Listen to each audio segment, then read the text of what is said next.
Bom dia, pessoal. Essa é a apresentação do projeto da disciplina de Algoritmo e Estrutura de Dados 2, onde vamos falar sobre o problema do metrô de Paris com a aplicação do algoritmo de A-estrela, ou seja, é uma aplicação no mundo real do problema do menor caminho, um dos temas mais recorrentes na teoria dos grafos. Então, o que é o problema do menor caminho? Bom, basicamente ele consiste na minimização do custo de travessia de um grafo, partindo de um vértice até outro vértice, ou seja, de um nó até outro nó. Esse custo ele é dado pela soma dos pesos de cada aresta percorrida. Ou seja, como vocês podem ver na imagem, cada aresta ela possui um peso associado. O que é esse peso? Esse peso ele quantifica o custo necessário para você sair de um vértice até outro. Na vida real, esse peso poderia ser representado por o custo do combustível, o tempo necessário para você sair de uma cidade para outra, a distância em quilômetros, ou seja, várias variáveis que representam essa perda, né, que você teria ao sair de uma aresta a outra, que na vida real pode ser representado por várias situações. Existem vários algoritmos que tentam resolver esse problema do menor caminho. Dentre eles eu posso citar o problema do único destino e também da única origem, o algoritmo de Dijkstra, o algoritmo de Bellman, o algoritmo de A-estrela, entre outros. Cada um deles é adequado para determinada situação, determinada necessidade, porém buscam atender o mesmo requisito, que é resolver o problema do menor caminho. Daí, o problema do menor caminho, como eu já falei, é um dos problemas genéricos e intensamente estudados e utilizados em diversas áreas. Por exemplo, engenharia de transportes, inteligência artificial, ciências da computação, pesquisa operacional e diversas outras. E isso é graças ao seu potencial de aplicação em inúmeros casos da vida real, né? Inúmeros problemas práticos que ocorrem em problemas de transporte, logística, redes de computadores e até telecomunicações, né? Eles podem ser aplicados você pode encontrar uma modelagem desse problema em diversas aplicações. Por exemplo, o Google Maps, que você procura uma localização e ele não só te dá a localização, como te dá o tempo mínimo que você levará para chegar naquela localização. E essa imagem, né, que vocês estão vendo no slide, ela representa a aplicação do algoritmo de Dijkstra, que, como eu já falei, procura resolver esse problema do caminho mínimo. E basicamente, ele, a partir de um ponto de destino, que nesse caso seria esse nó aqui, que está em 0 agora, e eu procuro chegar até esse outro nó, ou seja, origem e destino. E ele vai mapear todos os demais caminhos, como está acontecendo agora, para saber qual é o menor caminho que eu vou levar para chegar nesse nó. Daí, uma das aplicações do problema do menor caminho é o metrô de Paris, onde eu tenho diversas estações e eu preciso avaliar qual é o melhor caminho que eu posso tomar para chegar em outra estação. Por exemplo, partindo da estação E1 e para chegar na estação E8, qual seria o melhor caminho? Porque, se vocês prestarem atenção, existem diversos caminhos. Eu posso sair do E1 para o E2 e para o E4 e só então chegar no E8, ou então eu posso ir do E1 para E2, para E9 e então chegar no E8. Ou seja, existem diversos caminhos, diversos percursos que eu posso tomar para chegar no meu destino. Mas a pergunta-chave do problema é qual o melhor, qual o mais eficiente. Então, a gente vai ver mais adiante um algoritmo que tenta simular e solucionar esse problema, propondo o caminho mais eficiente, dado um caminho de origem, ou seja, um ponto de partida e um ponto de chegada. Nesse nosso caso é o E1 e o E8, como eu mencionei. falar agora um pouco sobre o algoritmo A-estrela. Ele é um dos algoritmos Best First mais conhecidos. Ele é a combinação de aproximações heurísticas, como o do algoritmo de busca em largura e do algoritmo de Dijkstra. O algoritmo de Dijkstra ele foi criado por Edgar Dijkstra e tinha o objetivo de solucionar os problemas de caminho mais curto. A principal diferença entre ele e o algoritmo A-estrela é a ausência de uma função heurística que facilite e diminua o número de nós expandidos, pois a cada passo o algoritmo de Dijkstra verificaria os nós adjacentes para efetuar a avaliação, sem se importar com a ordem ou priorização dos ramos, o que acontece no algoritmo A-estrela devido à utilização da função heurística determinada pelo problema. O algoritmo A-estrela ele avalia os nós através da combinação de G de N, que é o custo para alcançar cada nó, com a função H de N, que é o menor custo partindo da origem para se chegar ao destino.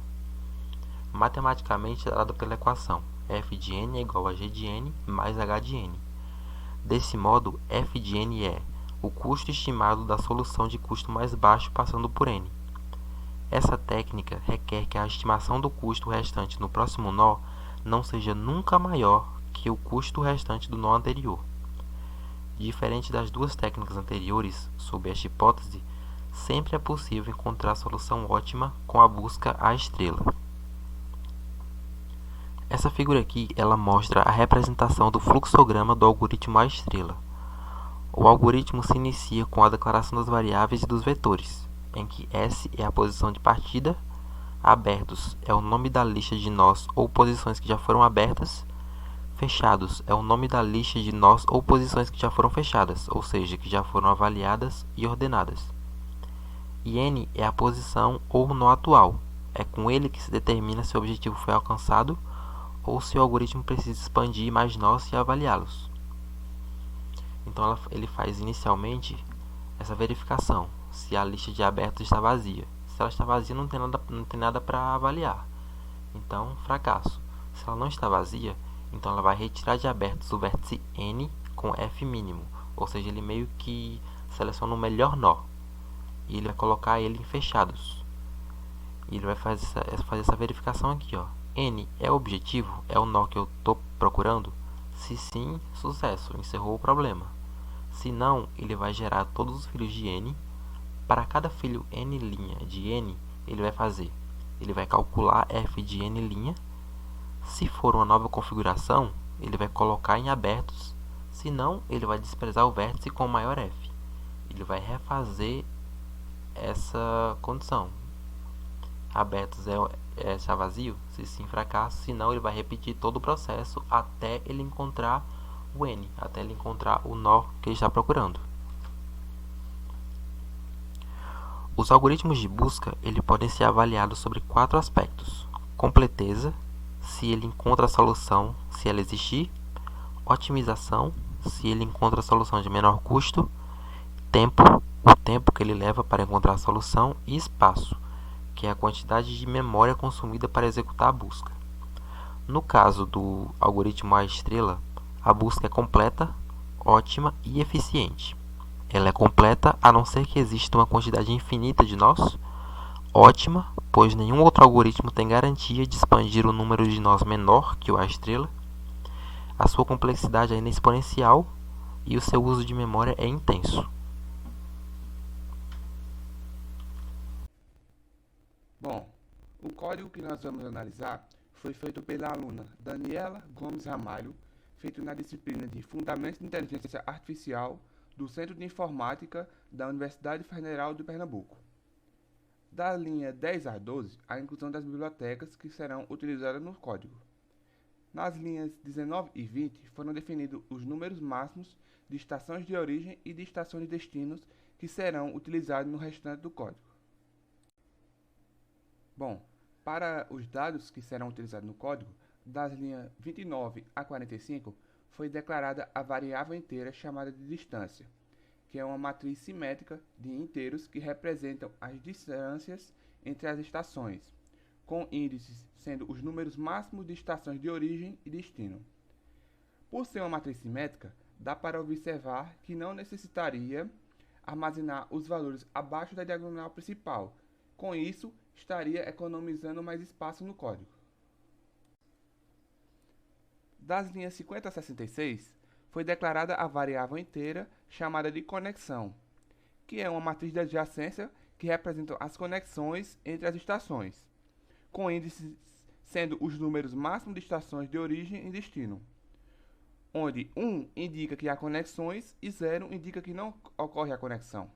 Da mesma forma que a variável anterior, por ser uma matriz simétrica, dá para observar que não necessitaria armazenar os valores abaixo da diagonal principal, e com isso estaria economizando espaço de alocamento do código. Das linhas 75 a 91, foi declarada a variável inteira chamada de linha, que é uma matriz simétrica de inteiros que representam as linhas entre as estações, com índices sendo os números máximos de estações de origem e destino, onde o valor número 1 representa a cor azul, o valor número 2 representa a cor amarela, o valor número 3 representa a cor vermelha e o valor número 4 representa a cor verde.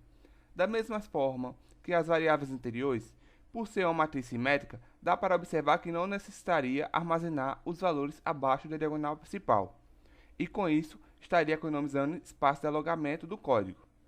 Bom, para resumir, os dados são as informações prévias sobre a distância de cada estação a partir de outra. Os tipos primitivos dos dados é que foi declarada uma matriz simétrica de inteiros para as variáveis distância e linha. Já para a variável conexão, foi declarada uma matriz de adjacência representando o grafo. Os dados que as variáveis receberam foram inicializados pelo programador a partir do mapa do metrô de Paris. E por fim, na parte de tipo abstrato de dados, é que os elementos que compõem o gráfico foram representados através de matriz de adjacências para indicar as fronteiras de cada vértice. As operações no algoritmo são implementadas para alcançar o objetivo de oferecer ao usuário do metrô a informação de melhor rota encontrada para ir de uma origem até um destino. Assim, das linhas 110 a 113 do código, existe a função tempo, que recebe como argumento a estação origem e a estação de destino e retorna o tempo calculado entre as estações. Considerando que a velocidade é 30 km/h, como o tempo será fornecido em minutos, então teremos que a velocidade será igual a 0,5 km por minuto. Sabemos que a fórmula do tempo é igual à distância percorrida dividido pela velocidade. Então, neste caso, obtemos que tempo vai ser igual à distância entre a origem e o destino multiplicado por 2. A respeito da busca, a busca é informada, onde para a aplicação do algoritmo A estrela, além de informar a velocidade dos trens, é necessário contabilizar um determinado tempo para a troca de linha. Essas informações são previamente fornecidas, o que nos servirá como um ponto de partida para o algoritmo. Bom, no que se refere à função de busca, que é a função principal do algoritmo, essa vai ser responsável por imprimir a ordem primeiramente, né, escolher o melhor caminho, né, utilizando os princípios do algoritmo A estrela, para escolher qual é o melhor caminho, né? No nosso caso, quais as melhores estações para chegar a uma estação destino. E ao final dessa função, ela vai imprimir a ordem das estações envolvidas no melhor caminho, vai também imprimir o tempo total gasto desse percurso da estação de origem até a estação de origem, e também vai imprimir qual é o tempo gasto em cada estação envolvida. Então aqui a gente vê que essa função de busca, ela retorna void, né? Recebe dois parâmetros. Um é a estação de origem e o outro é a estação de destino, ambos inteiros. Aqui a gente tem a declaração das variáveis que serão utilizadas nessa função. Aqui a gente pode perceber que existe a declaração da variável e já se atribui 0 a ela para garantir que esta não tenha lixo dentro dela, né? Que garante que o valor que tem lá a gente sabe. Aqui é 0. Se não atribuísse 0, poderia haver de ter lixo dentro dessas variáveis. Então aqui está a declaração da variável auxiliar e aqui a variável posição, que vai rodar a posição atual. Aqui também tem a declaração do tempo total, que vai ser uma variável que vai armazenar o tempo total gasto no percurso, a variável contador, que vai contar a quantidade de conexões que possui uma estação, a variável aqui nó atual, que indica o nó corrente, nó qual está sendo pesquisado, o nó pai, que vai receber já a estação de origem, né, pois é onde tudo começa. Então esta vai ser o nó pai. Um vetor de nós visitados, lembrando que max1 é igual a 14. Então esse vetor aqui vai guardar os nós visitados. Esse outro vetor aqui, tempo viagem, vai armazenar em cada posição o tempo entre duas estações adjacentes. E esse outro vetor, ordem estações, armazena a ordem das estações que pertencem ao percurso, né? E o vetor linha estação armazena a linha correspondente ao nó, ao melhor nó, né?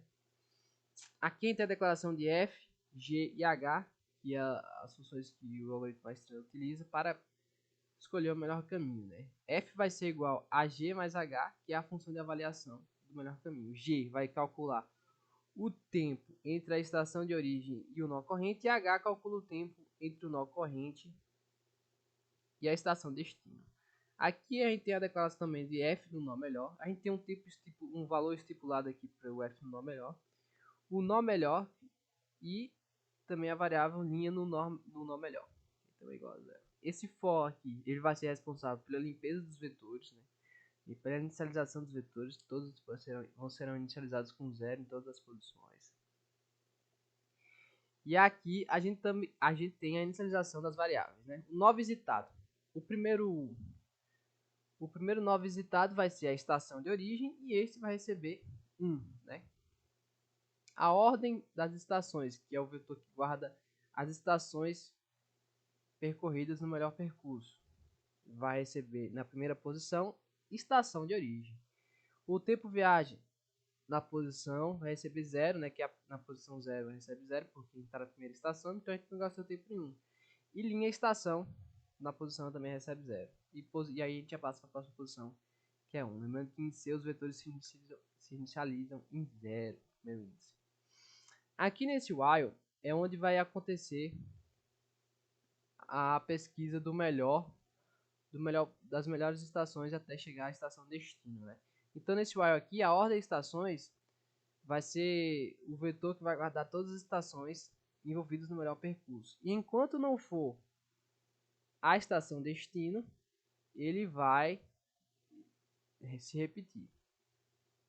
E dentro desse while aqui, a gente tem o for, que vai ser responsável por percorrer todos os nós, né, até os nó 14, a fim de fazer pesquisas para procurar o melhor caminho. Dentro desse for, a gente tem esse if aqui, que enquanto não for a estação de destino, ele vai atribuir ao contador igual a 0 e vai executar esse outro for. Esse outro for aqui vai pesquisar a quantidade de conexões que o nó atual possui, né?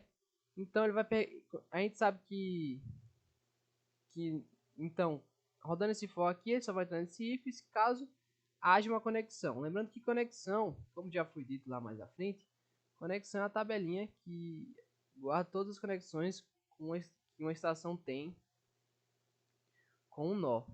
Então ele percorre essa tabela no nó atual e vê se quantas conexões tem, né? Ao final disso aqui, caso o nó atual possua apenas uma conexão com o nó pai, e se este não for o nó destino, então o nó atual aponta para o próximo nó. Caso contrário, não existe, não tem como encontrar um percurso desejado, né? Não tem como chegar à estação destino. E aqui, caso só exista um, ele passa para o próximo nó e assim por diante, a fim de encontrar maiores conexões. Uma parte que a Aurélio falou, né, que é a questão da busca de conexões, eu trouxe um exemplo mais visual para entender melhor. No caso, o que essa primeira parte do algoritmo está fazendo é contando o número de conexões de cada nó. No caso, eu tenho aqui o nó 0, que se diz respeito a essa linha toda, o nó 1, 2, 3 e assim por diante.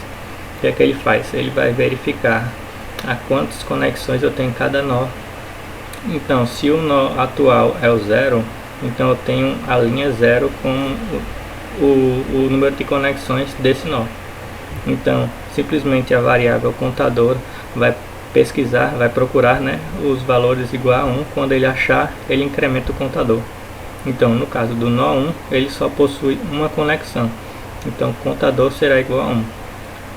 Para o nó 1, esse é o nó 0, aqui nó 1, eu tenho contador igual a 4. Ou seja, 4 conexões para o nó 1. No nó 2, eu tenho também contador igual a 4 e assim por diante. No caso, temos um caso particular quando o conte é igual a 1. Quando o contador é igual a 1, então o nó atual ele já é incrementado imediatamente, ou seja, não preciso percorrer todo esse trecho do código, para atualizar o nó atual. Eu já atualizo ele daqui porque ele só tem uma conexão. Se ele só tem uma conexão, ele só pode seguir um caminho. Continuando, nesse primeiro if aqui ele faz uma verificação. Conexão na posição NoPy. Quem é o NoPy? O NoPy é a origem, que aqui em cima é feita uma atribuição, como a Aurélio falou. Aqui, ó, NoPy recebe a estação origem. Então NoPy nesse caso é a posição 3. 0, 1, 2, 3. Em laranja nós temos aqui a posição do NoPy.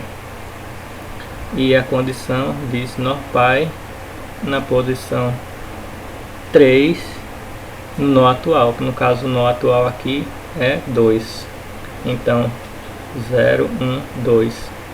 Essa é a posição em questão. Então essa posição ela é igual a 1.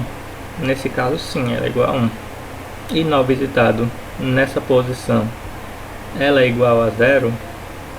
O que se diz respeito a nó visitado? Lá em cima, como o Aurélio falou também, nó visitado ele é inicializado o vetor todo em 0. Então significa que aquele nó não foi visitado ainda. Então o que ele está verificando aqui é se essa posição é igual a 1 e se ela não foi visitada ainda. Se essa condição for satisfeita, então eu armazeno na variável g o tempo do NoPy até o nó atual. E também será feita uma verificação, né, se houve uma mudança de linha dentro da mesma estação, e o tempo gasto nessa troca de linha é de 4 minutos, né? Quem desenvolveu o código ele que especificou esse tempo. Então ele faz uma verificação novamente. A linha, vamos lá para a linha, no caso que é o NoPy, novamente 3, 0, 1, 2, 3. No nó atual que é 2. É diferente de linha e estação na posição 0. Quem é linha e estação? Vamos lá em cima para ver linha e estação. Linha e estação na posição 0 é igual a 0. Aqui em cima. Linha e estação na posição menos 1 é igual a 0. Então eu tenho a verificação. 1 é diferente de 0? Sim. Então a primeira condição nós temos que ela é verdadeira. Continuando, a segunda condição do if. Ele vai verificar se a posição menos 1 é diferente de 0. Nesse caso ela é igual a 0. Então essa condição é verdadeira. E aqui linha, NoPy, nó atual, no caso que é 1, é diferente de 0, sim. Então aqui eu tenho verdadeiro, falso, falso e verdadeiro é igual a falso. E alguma coisa falsa com alguma coisa verdadeira também é igual a falso. Então eu não tenho a atualização do meu G. Meu G vai continuar sendo 0 como ele foi inicializado aqui em cima. A função fg mais h é a função de avaliação. O g calcula o tempo entre a estação de origem e o nó corrente. E o h calcula o tempo entre o nó corrente e a estação destino. Então, continuando, mesmo essa condição não sendo satisfeita, é calculado o tempo h, que é o tempo do nó atual até o tempo estação destino, né, que é o tempo que ainda falta para percorrer. Então é feita a soma do g mais o h, no caso o g ele é o tempo do nó pi para o nó atual. Ele não foi atualizado aqui porque não houve uma troca de linha nesse nó específico. E eu faço a verificação aqui do f. Se o f for maior do que o f nó menor, que lá em cima, como o Aurélio explicou, é um valor estipulado, ele é 1000. aqui. Se esse valor for maior, então eu atualizo o F no melhor. E também eu atualizo o melhor nó, que no caso seria o nó atual.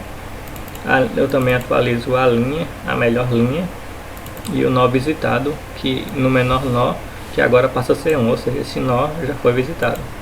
Então com isso, né, eu volto, atualizo o valor do nó atual e faço a mesma verificação. Depois disso eu já tenho, né, o melhor caminho, ou seja, o que aconteceu. Vamos para mais um exemplo visual. Esse trecho do código fez exatamente isso. Se eu estou na estação X e eu quero ir para a estação E, eu primeiro tenho que encontrar o número de conexões. Quais são as conexões que eu tenho? São os nós adjacentes à minha estação X. No caso aqui eu tenho B, D, G e E. Para calcular o tempo de X até E, eu tenho que percorrer 1, 2, 3, 4, 5. Então aqui eu tenho a distância de 5. Para percorrer do caminho de X passando por G, eu tenho que percorrer 1, 2, 3. Então aqui eu tenho 3. E para ir de X por B, eu tenho 1, 2, 3, também 3. Agora para ir de X para E, eu tenho 1. Então eu encontrei aqui todas as minhas conexões, qual é a distância, né, de cada um, e encontrei o melhor nó, que no caso aqui é o E. Então quando eu chego nessa parte aqui do código, eu já tenho exatamente esse lugar aqui. Então eu vou calcular o tempo de viagem, né, que eu levo aqui. No caso aqui, vamos supor que no nosso exemplo o tempo seja 1. Então eu vou ter aqui no tempo de viagem na posição 0, né, que no caso é o primeiro laço, no primeiro caminho que ele percorreu. Aí eu vou ter esse valor nessa variável aqui, né, que é um vetor na primeira posição. E o tempo total também eu vou ter armazenado nessa variável, o tempo total até agora, né? E a linha eu vou armazenar a linha menor, a linha melhor no caso. Então eu faço novamente, né, a verificação da linha na posição atual com a linha anterior. Depois eu faço a verificação da linha também na atual. Eu verifico se ela é igual a 0. E na linha da posição anterior eu verifico também se ela é 0. Se essa condição toda for satisfeita, então eu somo mais 4 no tempo total, que é quando eu tive uma troca de linha. Lá em cima a gente já falou dessa parte aqui. Cadê? Aqui, quando eu tenho uma troca de linha, o tempo é 4 minutos, por isso é somado 4 aqui. Então aqui eu printo, né, a primeira parte do caminho, qual foi o caminho que ele percorreu e qual foi o tempo que ele gastou. Então eu atualizo, né, o nó pai. Agora ele vai receber o nó melhor. A posição eu atualizo, né, para ir para a próxima posição. E a ordem de estações eu vou receber o nó pai. Então com isso, né, eu vou voltar no while lá em cima, agora com a posição atualizada, e vou fazer a mesma coisa de novo. Vou procurar o número de conexões, depois eu vou ver qual é o menor caminho a partir do tempo e vou percorrer esse caminho até chegar no meu destino, né? Até chegar no meu destino. Então no final eu vou ter o tempo total, né, que vai sendo incrementado exatamente aqui e aqui, no caso se tiver uma mudança de linha. Então é basicamente isso.